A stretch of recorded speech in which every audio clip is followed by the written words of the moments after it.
केंद्रात मोदी आहे, राज्यात देवेंद्र साहेब आहे. त्यांनी लक्ष दिलं पाहिजे याकडं. शेतकरी जगला पाहिजे. शेतकरी राजाला ठार मारण्याचा प्रयत्न आहे तुमचा. जर शेतकरीच पिकविना तर तुम्ही काय खाशील हे फक्त ते सांगायचं. नोटी खाणार आहे का डॉलर खाणार आहे तोडून का शिक्क खाणार आहे तोडून. रामकृष्ण हरी माऊली. देवा मराठी व्लॉगच्या एका नवीन व्हिडिओमध्ये मित्रांनो आपलं सर्वांचं स्वागत आहे. आणि आज तुम्हाला आम्ही शेतकऱ्याचं मरणमूळ कसं असतं ते तुम्हाला दाखवणार आहे. शेतकरी कसा खचला जातो, शेतकऱ्याचा कसं प्रकृती आणि शासन कसं शेतकऱ्याला दाबून मारते मी आज तुम्हाला दाखवणार मित्रांनो. तर चला बघूया व्हिडिओमध्ये. चला. केंद्रात मोदी आहे, राज्यात देवेंद्र साहेब आहे. त्यांनी लक्ष दिलं पाहिजे याकडं. शेतकरी जगला पाहिजे, जगवला पाहिजे. शेतकरी जग जगवते, स्वतः जगून जगाला जगवते. ती काय करतात? ती काय नोटा जाऊन खातील का? शेतकरी जर समजा पिकवणार तर काय खाणार आहे तुम्ही? शेतकऱ्यांनी जर नाही पिकवलं तर काय खाणार आहे तुम्ही? मला ते फक्त ते सांगा. मग तुम्ही जर शेतकऱ्याच्या मालाला जर भाव देत नसला तुमचा उपयोग काय? हा आहे का काय उपयोग तुमचा? आज तुरीचे भाव पडले, सोयाबीनचे भाव पडले, काय करणार? शेतकरी हा मनाचा राजा आहे.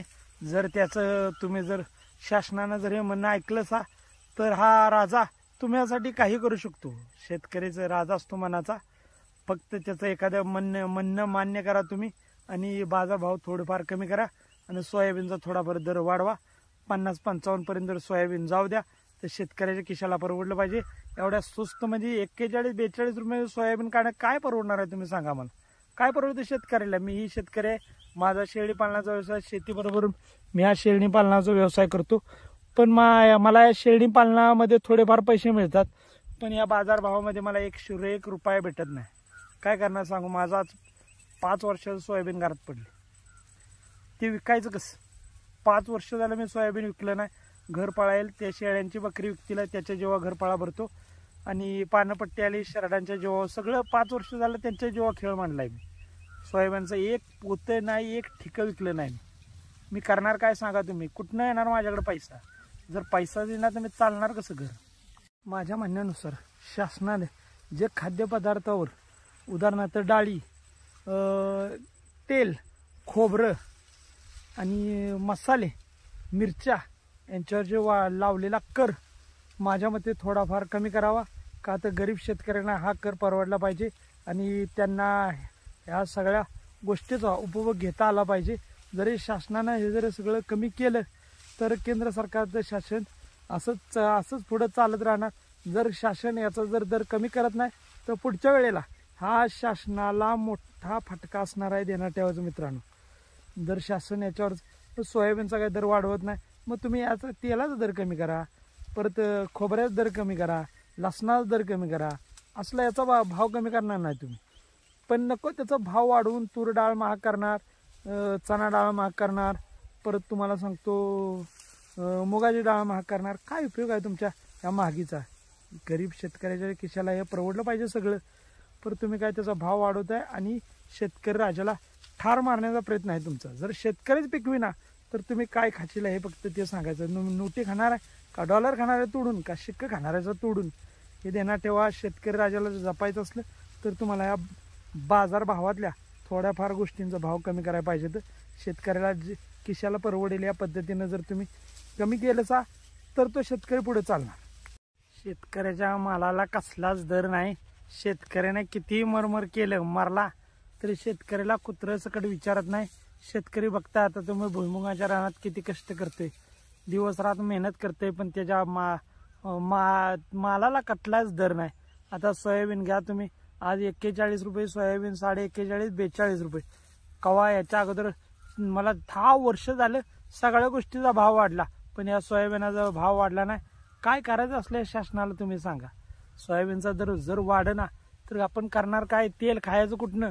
काही लोक तर सोयाबीनाच्या जीवावर जगतात बरं का मित्रांनो. काही लोक सोयाबीनाच्या जीवावर जगतात, पण या सरकारला कळायला पाहिजे ज्याचा दर वाढवायचा त्याचा दर नाही वाढवणार, नग त्याचा दर वाढवी तिथं आणि नग त्याचा फायदा उचलते ती. हे असले शासन आहे. शासनानं पार डोकं आउट करा धरले लोकांचं. शेतकरी माणूस जगायसाठी कुठलं पीक केलं तर त्याचं काय पीक सरळ राहून देत नाही काय नाही. कसलाही बाजारभाव त्याला लावतात. आता भाजीपाला सगळ्यांनी जास्त झाला की भाजीपाला दर पाडणार, असं शासनाचं कामच असं आहे. काय करा सांगा तुम्ही मित्रांनो? माणसानं कसं जगावं, कसं राहावं हे काय कळण झाले, डोकं आउट व्हायचे बारीला आले पार माणसांचं. आता आम्ही भाजीपाला केलाय. आता आमचं भाजीपाल्याला जेव्हा भाजीपाला विकाईल का नाही त्यावेळेला पूर्ण दर पाडलेला असतो भाजीपाल्याचा. कुत्रं विचारत नाही भाजीपाल्याला. काय काही वेळेला आमची मंडळी अशाच भाज्या फेकून येते. काय करणार सांगा, काय दरच नसतो. आता दर असला तेव्हा भाजीपाला नसतो, भाजीपाला असतो तेव्हा दर नसतो. असंच आहे काम शासनाचं. तुम्ही बघू शकता हे आज दिवसभर पूर्ण आभाळाचा गच्च असल्यामुळं बघा पावट्यांच्या शेंगावणी रोग पडणं, रोग पडणं, मावा पडणं असल्या परिस्थित्या वावरावर येत्या. त्याला करायचं काय सांगा तुम्ही मित्रांनो. म्हणजे शेतकऱ्याचं स्वास्थ्य व्यवस्थित राहतच नाही. हा तुम्ही बघू शकता हो काय हे पावटा हे बघा हो काय बघू शकता तुम्ही. वाळला आहे का शेंगा बघा, हाल लावला का कसं जडते फुलं जडते ते कशी बघा, अशी जडते ते फुलं या उन्हानं आभाळामुळं. आणि रोग पडतो त्याच्यावर. या रोगामुळं काय नाही माहिती आहे का, आपलं शेतकऱ्याचं जास्त प्रमाणात नुकसान होतं या रोगांच्यामुळं. आणि आपल्याला स्वास्थ्य लाभत नाही. आभाळ जास्त आलं की आपल्याला स्वास्थ्य लाभत नाही. सकाळी तुम्ही बघितला भुईमुगाची कशी कोळपणी चालली होती. मग असं जर शेतकऱ्याच्या मालाला जर दर नसला तर शेतकऱ्यानं जगायचं कसं, प्रश्नचिन्ह आहे की नाही फक्त तुम्ही मित्रांनो मला सांगा. हा व्हिडिओ आहे बनवण्याच्या मागे एकच उद्देश आहे की शेतकऱ्याचं जे मरणमुळे आहे का नाही त्याला कोणसुद्धा काही करू शकत नाही. शेतकऱ्याचा मालाला भाव नाही, शेतकऱ्याचं सोयाबीनाला दर नाही, शेतकऱ्यानं जगायचं तर कसं. आज तुम्ही शासनानं तेलाचा डबा 1600 रुपयावरून डायरेक्ट 2300 रुपये गेला आहे. शेतकऱ्यानं खायचं कसं. जे लसणाचे भाव होते, लसूण 150 रुपये किलो होता, आज 450 रुपये लसूण किलो आहे. आणि जे खोबरं 150 रुपये 100 रुपये किलो होतं, आज खोबरं पोचले तुमचे 350 रुपये किलो. माणसानं खावावं कसं न राहावं कसं, करायचं काय. शासनाला याच्यावर काय ते प्रतिबंध काढला पाहिजे. जर याच्यातनं जर शेतकऱ्याला सुटका मिळत नसली तर शेतकऱ्यांना जगायचं कसं, फक्त हे मला समजून सांगा. आणि माझं एवढंच म्हणणं आहे की शेतकऱ्याचं मरणामुळं सगळ्यात वाईट, जर शेतकरी जर हा माल पिकवलं नाही बरं का, हा जर माल शेतकऱ्यानं पिकवलंच नाही मग तुम्ही खाणार काय. शेतकऱ्याने जमिनी पाडून ठेवल्या तर तुम्ही खाणार काय, प्रश्न पहिला. मग शेतकऱ्यानं फक्त त्याच्यापुरता अन्नसाठा कमवला, त्याच्यापुरता अन्नसाठा पिकवला आणि त्याने फक्त त्याच्यासाठी त्याचा वापर केला, मग तुम्ही खाणार काय, प्रश्नचिन्ह आहे का ना. आणि आता तुम्ही बघू शकता इथं वर तांदळी केल्या, इथं वर तांदळी आहे. तांदळीच्या आपण ह्याच्यावर आजार पडतो बरं का तांदळी. आता तुम्हाला दाखवतो मी. असून बॅक साईड अशी पांढरी बुरशी येणं तांदळीला, आणि तांदळीवर रोग पडतो.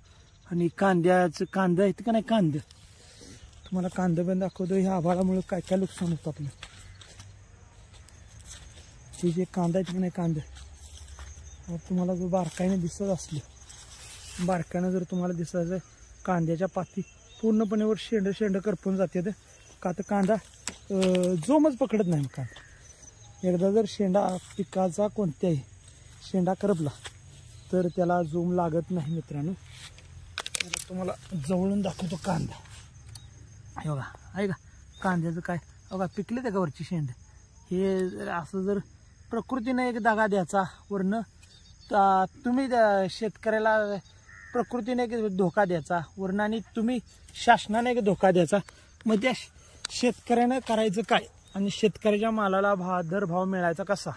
मग शेतकऱ्यानं कुणाच्या जीवावर जगायचं, प्रश्नचिन्ह आहे का ना मित्रांनो. शेतकऱ्यानं कुणाच्या जीवावर जगायचं.